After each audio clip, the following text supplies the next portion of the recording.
It is always fun discussing some of the greatest players the game has ever seen, but there are a class of players who fall through the cracks because they aren't one of the greats.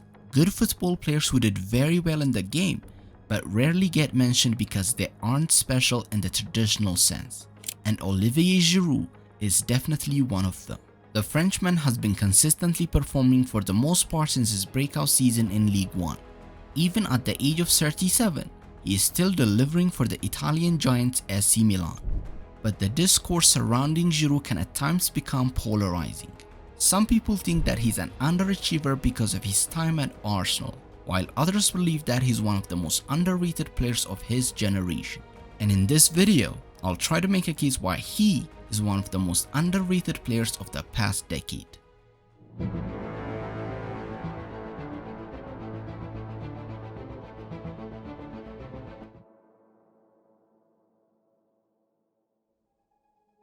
Giroud started his footballing journey at his hometown club Olympique Club de Forges, but it was at Grenoble where he got the valuable lessons that led him to become a professional footballer.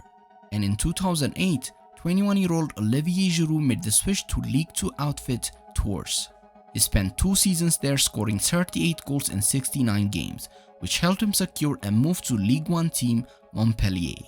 2 months before his 24th birthday, Giroud made his club and European debut in a Europa League qualifying match for Montpellier, where he opened his scoring account with a wonder strike.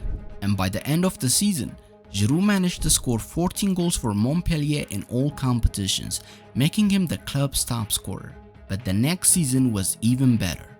Giroud finished as the league's top scorer, scoring 21 goals for Montpellier, which helped the club win its first ever league title.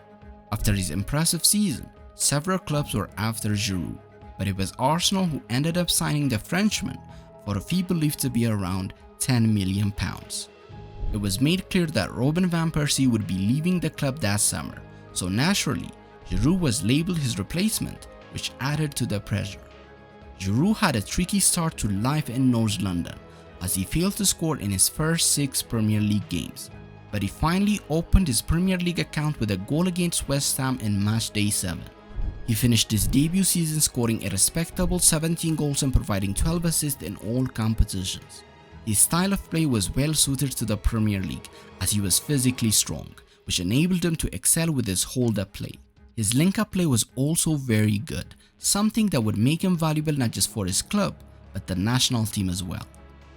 The next season was even better for Giroud, as he scored 22 goals and set up a further 12 in all competitions. He also got his first taste of a trophy with Arsenal, as the club ended its 9-year trophy drought with a dramatic win over Hull City in the FA Cup. Giroud played a major role in this triumph, as he set up the winning goal by Aaron Ramsey. He then contributed in another FA Cup win for Arsenal the next season, as he scored one of the goals in a 4-0 win over Aston Villa. But he came under heavy fire in that same season for a particularly bad performance in a home defeat to Monaco in the Champions League, which cost Arsenal a place in the quarter-finals. And it's fair to say a question mark hung over his head throughout his time at Arsenal, at least in the eyes of some of the supporters. And he didn't help his case when he went on a 15 games goal drought in the Premier League the next season, as Arsenal mounted a title challenge against Leicester City. It was also the season where Ozil was on a sensational form, and many felt that Giroud cost Ozil the opportunity to break Thierry Henry's assist record. Despite his barren run, Giroud finished the Premier League season with 16 goals, his joint highest during his time in the league. After the end of the season, Giroud turned his attention to the 2016 Euro, where he displayed an incredible partnership with Griezmann, as the pair scored 9 goals between them, which helped France reach the final. But they ended up losing the final to Portugal. In the next season, at times Alexis Sanchez was deployed as the number 9, which left Giroud to sit on the bench. It would turn out to be a great decision by Arsene Wenger, as the Chilean finished the Premier League season with 24 goals. But Giroud still made himself useful, scoring 12 Premier League goals in 29 appearances, more than half of those being off the bench. And one of those 12 goals was a wonder strike against Crystal Palace, where Giroud scored with the scorpion kick. This goal ended up winning Giroud the Puskás Award. And this is one aspect of Giroud the Frenchman has a catalogue of so many beautiful goals.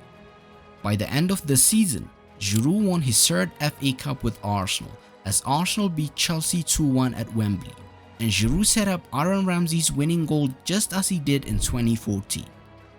The summer transfer window of 2017 saw Arsenal bring another French striker, which put Giroud's starting place in jeopardy. Lacazette became the undisputed starter, and Giroud became a regular amongst the substitutes.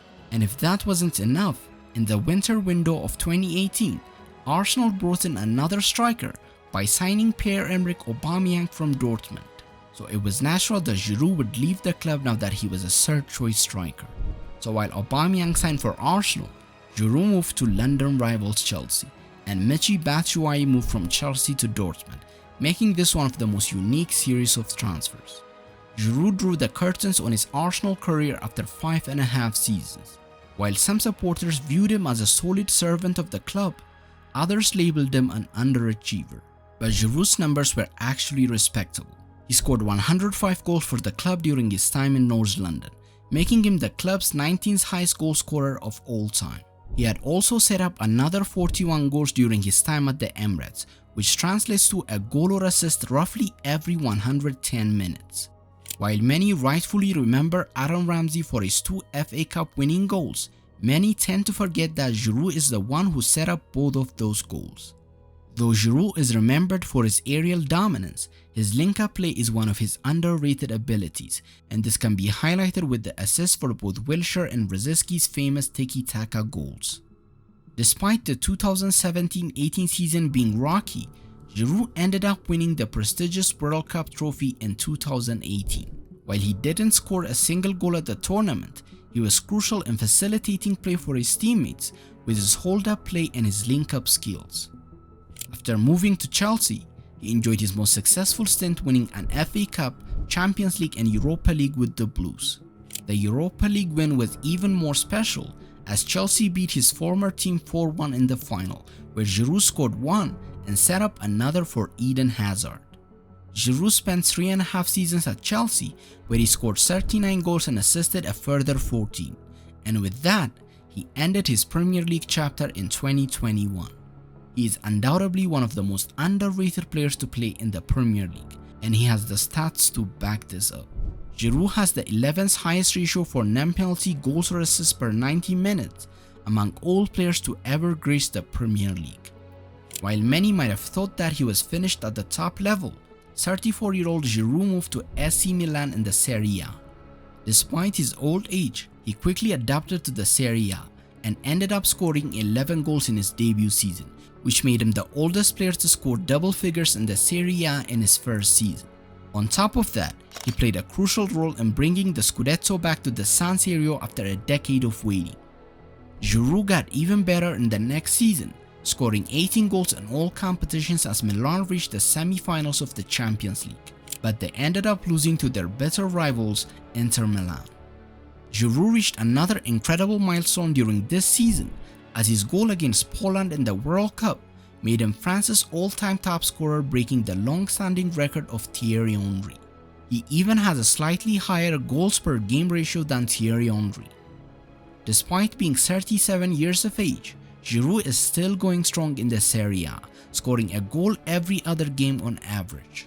He is even showcasing his versatility with his goalkeeping skills. But on a serious note, being winner of different prestigious trophies, topping the scoring chart of the French national team, coupled with his impressive start throughout his career, Olivier Giroud is one of the most underrated players of the past decade, and he needs to be respected a bit more. Hopefully you've enjoyed this video, and subscribe if you haven't already. Until next time, see ya.